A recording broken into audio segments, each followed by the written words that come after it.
नमस्कार, आप सभी का स्वागत है। दोस्तों, शुक्राचार्य भले ही दानवों के गुरु थे, परंतु वे महाज्ञानी और वेदों के ज्ञाता थे। सभी नीतियों में शुक्राचार्य की नीति को श्रेष्ठ माना जाता है। शुक्राचार्य की नीतियों के कारण ही महाराजा बलि जैसे असुर महादानी और महापराक्रमी बन गए थे। शुक्राचार्य की नीतियों का पालन करने के कारण ही महाराजा बलि को सावर्णी मनवंतर में इंद्र का पद प्राप्त होगा। शुक्राचार्य की नीति में धर्म, अर्थ, काम, मोक्ष, सैन्य व्यवस्था, राज्य, कार्य, जीवन शैली आदि कई विषयों के बारे में बताया गया है।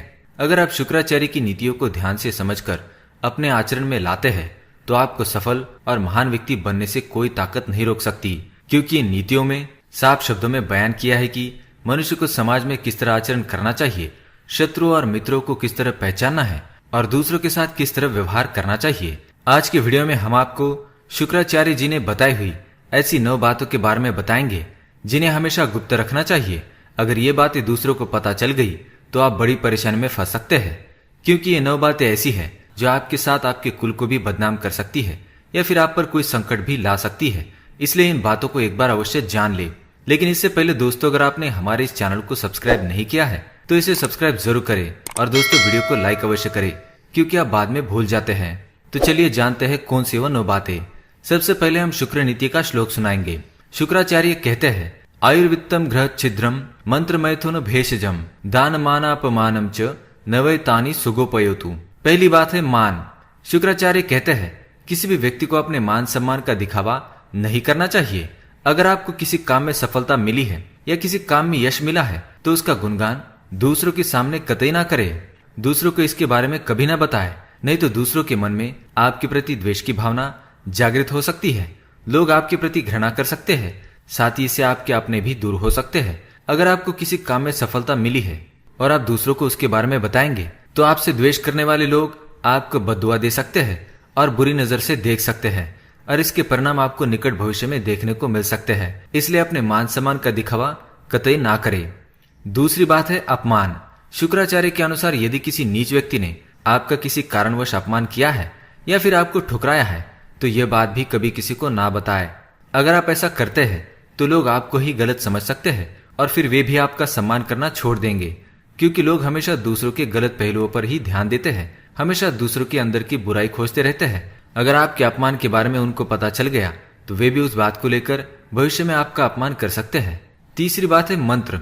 शुक्राचार्य के अनुसार अगर आपको किसी गुरु ने गुप्त मंत्र दिया है तो उस मंत्र के बारे में कभी किसी को ना बताए। जब तक वह मंत्र गुप्त रहता है तभी उसके जप का फल आपको मिलता है। अगर आप उस मंत्र के बारे में दूसरों को बताते हैं तो उसका फल नष्ट हो जाता है, आपको उस मंत्र के जाप का कोई फल नहीं मिलेगा। इसलिए अपने मंत्र को हमेशा गुप्त रखें। चौथी बात है धन। शुक्राचार्य के अनुसार मनुष्य को अपनी आर्थिक स्थिति का पता कभी दूसरों को नहीं चलने देना चाहिए। चाहे आप कितना भी क्यों न कमाए, उसका दिखावा ना करे, चाहे धन की हानि ही क्यों न हुई हो, इसके बारे में भी दूसरों को ना बताए। अगर आपकी गरीब परिस्थिति के बारे में दूसरों को पता चल जाएगा तो वे आपकी मदद नहीं करेंगे और ना ही आपका सम्मान करेंगे, क्योंकि आजकल गरीब व्यक्ति को मदद मुश्किल से ही मिल पाती है। पांचवी बात है आयु। हमेशा से कहा जाता है कि मनुष्य को अपनी आयु हर किसी को नहीं बतानी चाहिए। आयु को जितना गुप्त रखा जाए उतना ही अच्छा माना जाता है। आपकी आयु के बारे में पता चलने पर आपके विरोधी इस बात का प्रयोग समय आने पर आपके खिलाफ भी कर सकते हैं, इसलिए अपनी आयु को हमेशा गुप्त रखें। छठी बात है घर के झगड़े। घर के झगड़ों की बातें या परिजनों के साथ आपसी मनमुटाव, इन बातों को कभी दूसरों को नहीं बताना चाहिए। आपकी घर की कमजोरियों का कोई भी फायदा उठा सकता है, इसलिए बेहतर है कि आप अपने परिवार के झगड़ों को परिवार तक ही सीमित रखें। इन्हें सार्वजनिक करने पर परिवार के मान सम्मान एवं प्रतिष्ठा में कमी आ सकती है। साथ ही परिवार के लोगों के साथ हुए झगड़े का फायदा कोई बाहरी व्यक्ति बड़ी आसानी से उठा सकता है, इसलिए अपने घर के झगड़े घर के अंदर ही रखें, किसी बाहरी व्यक्ति को इसमें शामिल ना करें। सातवीं बात है औषध। औषध यानी कि वैद्य। शुक्राचार्य के अनुसार चिकित्सक एक ऐसा व्यक्ति होता है जो आपके बारे में कई निजी बातें जानता है। ऐसे में आपके दुश्मन या आपसे जलने वाले लोग चिकित्सक की मदद से आपके लिए परेशानी, शर्मिंदगी का कारण बन सकते हैं। इसलिए बेहतर यही होगा कि आपके औषध या चिकित्सक की जानकारी सभी लोगों से गुप्त रखी जाए। आठवीं बात है काम क्रिया। काम क्रिया पति और पत्नी के बीच की अत्यंत गुप्त बातों में से एक है। इस बात को जितना गुप्त रखा जाए उतना ही सही होता है। पति पत्नी की निजी बातें किसी तीसरे मनुष्य को पता चलना उसके लिए परेशानी और कई बार शर्म का भी कारण बन सकती है। इसलिए इस कार्य को हमेशा अकेले में ही करना चाहिए। नवी बात है दान। दान एक ऐसा पुण्य कर्म है जिसे गुप्त रखने पर ही उसका फल मिलता है। जो मनुष्य दूसरों से तारीफ पाने के लिए या अन्य लोगों के बीच अपनी महानता दिखाने के लिए अपने दान का दिखावा करता है, उसे उसके दान का कोई फल नहीं मिलता। ऐसा दान भोग की श्रेणी में आता है, इसलिए अपने दान को कभी किसी को ना बताएं। तो दोस्तों, ये थी वो 9 बातें जो हमेशा गुप्त रखनी चाहिए। ये जानकारी पसंद आई तो इसे लाइक करें, कमेंट करें और अपने दोस्तों के साथ शेयर करें।